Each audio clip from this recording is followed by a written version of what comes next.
RTC కార్మికుల సమ్మెకు మద్దతుగా హక్కింపేట బస్ డిపో వద్ద జరుగుతున్న ఆందోళన కార్యక్రమంలో ఎంపీ ఈటెల రాజేందర్ పాల్గొన్నారు.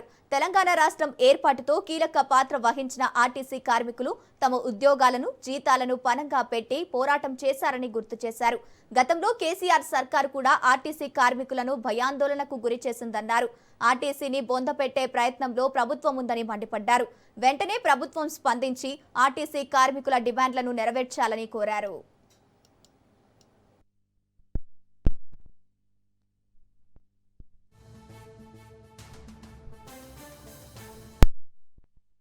మిస్టర్ రేవంత్ రెడ్డి మళ్ళీ ఈ సావులు కూడా తప్పకుండా ఈ సావులు ఉదాపోవు. వీళ్ళకు 4 కోట్ల తెలంగాణ ప్రజల అండ ఉంటుంది. ప్రతి నిత్యం పేదవాళ్ళ ఆశీర్వాదం ఉంటుంది. ఇలా ఎర్రటి ఎండలలో 12 గంటలు డ్యూటీ చేస్తున్న మా కండక్టర్లు, మా డ్రైవర్లు ఇలా మొత్తం చెమటపాలు అయిపోతుంటారు, ఉడికిపోతూ ఉంటారు. మిస్టర్ రేవంత్ రెడ్డి మళ్ళీ ఈ సావులు కూడా తప్పకుండా ఈ సావులు ఉదాపోవు. వీళ్ళకు 4 కోట్ల తెలంగాణ ప్రజల అండ ఉంటుంది. ప్రతి నిత్యం పేదవాళ్ళ ఆశీర్వాదం ఉంటుంది.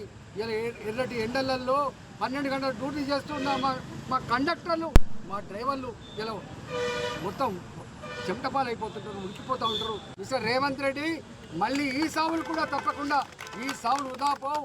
వీళ్ళకు 4